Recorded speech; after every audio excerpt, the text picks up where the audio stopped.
The Supreme Court just settled one of the biggest questions in intellectual property law. Can artificial intelligence be the author of a copyrighted work? The answer is no. Authorship belongs to humans, and honestly, that should make every creator watching right now feel pretty good.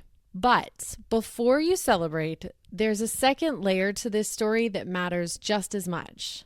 The court ruled on a very specific scenario where AI was the author with zero human involvement. What they didn't do is rule out scenarios where a human uses AI as part of their creative process. And the gap in the ruling is going to shape how every creator works from here forward. Quick note. Everything I share on this channel is legal information and commentary, not legal advice. If you need guidance specific to your situation, please consult a licensed professional in your jurisdiction. With that being said, let's get into it. This case starts with a computer scientist named Dr. Stephen Thaler. Thaler built an AI system which he calls the creative machine. In 2018, that system autonomously generated a piece of visual art called A Recent Entrance to Paradise. And I want to be clear about what autonomously means in this context. Thaler didn't prompt the AI. He didn't guide it. He didn't edit the output. He didn't make any creative decisions about the final image. The machine made the work entirely on its own. Thaler then filed a copyright registration with the U.S. Copyright Office. On the application, he listed the AI, not himself, as the author. He argued that since he built and owned the machine, he should own whatever copyright existed in the work it produced. The Copyright Office rejected his application, and their reasoning was the lack of human authorship. And that rejection launched an 8-year legal battle that went all the way to the Supreme Court. Every court looked at this case and reached the same conclusion. The author of a copyrighted work must be a human being. In 2023, Judge Beryl Howell in the D.C. District Court issued the first ruling. And her reasoning matters because it's grounded in the text of the law itself, not just policy. The Copyright Act doesn't actually define the word author. So, Judge Howell did what courts do. She looked at the plain meaning of the word. The dictionary defines an author as one that is the source of some form of intellectual or creative work, the creator of an artistic work. The court concluded that by its plain text, the Copyright Act requires a copyrightable work to have an originator with the capacity for intellectual, creative, or artistic labor. And that originator must be a human being. That's not the Copyright Office making a policy decision. That's a federal court interpreting the actual language of a statute, which is exactly what courts are intended to do. Human authorship isn't a bureaucratic preference. It's how the court is choosing to define what the word author means in this context. In 2025, the D.C. Circuit Court of Appeals affirmed. Circuit Judge Patricia Miller wrote that the Copyright Act requires all eligible work to be authored in the first instance by a human being. The creative machine cannot be a recognized author because the statute demands a human creator. And then, on March 2nd, 2026, the Supreme Court denied certiorari, meaning they declined to hear the case. No opinion, no comment, which means they let the lower court's ruling stand for this case. Thaler has exhausted his appeals. The legal question for this case is settled. I want to frame this clearly. This ruling is a win for every human creator. In an era where AI can generate images in seconds, compose music on demand, and write entire articles at the push of a button, the courts just affirmed something fundamental. For now, authorship belongs to people. Your creativity, your judgment, your artistic decisions, those are what make a work protectable, not the tool you use to make it, not the algorithm, not the machine, but you. Think about what the alternative would look like. If AI could be an author, then AI-generated works would receive the same copyright protection as human-created works. Companies would flood the market with unlimited AI-generated content, all of it copyrighted, all of it competing with your work and none of it being made by human beings. The economic value of human creativity would collapse because you'd be competing against machines that can produce infinite content at zero cost with full legal protection. But this ruling says no, that will not be the case. Copyright exists to incentivize and protect human creativity. If no human created it, it doesn't get that protection.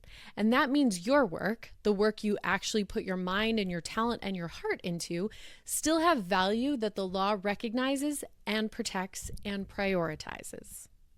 Now, here's the second part of this story and why it's just as important. The court ruling was narrow. It addressed Thaler's specific case, where the AI was listed as the sole author and no human creative involvement was claimed. The court did not address or rule on what happens when a human uses AI as part of their creative process. Judge Millett's opinion focused on who the author is, stating that it must be a human being.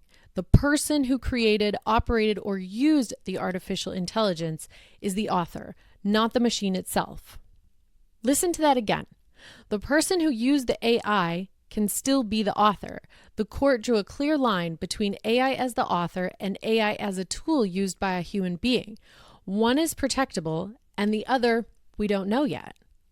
What this means in practice is that the court didn't say you can't use AI in your creative work, but it also didn't say that you could and still claim copyright protection. That territory is unaddressed as of yet. The ruling tells us the author must be human, so the logical implication is that if a human is genuinely the creative force behind a work, selecting, arranging, editing, refining, making those artistic decisions, and using AI as a tool in their process, there is an argument that the human is still the author. But that argument has not been tested or confirmed by the courts yet. The big question the courts haven't answered yet is how much human involvement is enough for copyright protection? Where exactly is the line between I used AI as a tool and AI did the work and I just pressed a button? The Copyright Office has given some signals, and they have set the bar pretty high, higher than most people expect. They denied copyright registration for a comic book called Zarya of the Dawn, even though the creator used hundreds or thousands of prompts to generate the images. They denied registration for a digital artwork called Theater d'Opera Spatial, despite the creator entering more than 624 detailed text prompts specifying everything from genre, tone, color, to style. The Copyright Office's position is that prompts function as instructions conveying ideas, and ideas alone are not copyrightable. Only the expression of the idea is. So simply typing instructions into an AI, no matter how detailed, may not be enough to make you the author. You need to exercise creative control over the expressive elements of the work itself, not just over the instructions you gave to the machine. This is the gray area creators need to navigate, and until Congress acts or more cases work through the courts, the safest position is to keep the human at the center of the creative process and to document your creative contributions as that human carefully. If I were going to create art in this new digital landscape, here's how I would make sure I was on the right side of this ruling. First, I would keep creating. This ruling protects creative works by human authors. If you are the author, if you are the human being making the creative decisions, your work is copyrightable. AI hasn't changed that. In fact, the courts just reinforced it. Second, if you use AI tools, be the author, not just the operator. Don't just generate and publish. Select, arrange, edit, refine. Make those creative choices that go beyond just typing prompts. The more human judgment and creative labor you invest in the final product, the stronger your claim to authorship is likely to be. Third, document your creative process. Keep records of what you contributed versus what the AI generated. What did you select? What did you change? The documentation is your evidence of authorship if you ever need to register or enforce a copyright. Fourth, be transparent. in your copyright application. The Copyright Office now requires you to disclose which portions of your work were generated by AI. Be honest about it. Claiming full human authorship for substantially AI-generated works risks having your registration invalidated, whereas transparency will protect you. Fifth, understand that purely AI-generated content has no copyright protection. If a machine made it and no human authored it, it may just be in the public domain, which means anyone can use it, and you can't enforce copyright over it. If your business model depends on AI-generated content, this is a risk that you'll need to factor in. Here is my take as someone studying intellectual property law. This ruling got it right. The court looked at the plain text of the statute, examined what the word author actually means, and concluded that an author must be a human being capable of intellectual and creative labor. That's a textual interpretation grounded in the language of the law, not a policy preference, not an administrative convenience. The word means what it means in this case, and what it means is that authorship is human. I'm going to be watching for the questions this ruling didn't answer. AI tools are getting more powerful every day. Creators are integrating them into their workflows in ways that genuinely involve human creativity. The question of how much human involvement is enough to make someone the author has not been decided by the courts as of yet. That question is going to define IP law for probably the next decade, and I think the answer will develop as courts see more cases involving real collaboration between humans and AI, not just someone pressing a button and then claiming ownership of whatever comes out. For now, though, the message is clear. Your creativity matters. It's what makes your work protectable. AI is a tool, an incredibly powerful one, but it's not a creator. You are. And the law just confirmed it. The Supreme Court has spoken by denying certiorari. For now, human authorship belongs to humans. That's not just a legal ruling. It's more than that. It's an affirmation that human creativity has value that machines can't replicate, and the law isn't going to ignore that. If you're a creator, an artist, or anyone building something with your mind and your talent, your work is protected. Keep making it. And if you want to understand how the law protects what you create, subscribe. That's what this channel is for. I'm Stevie. This is Girl Code of Law.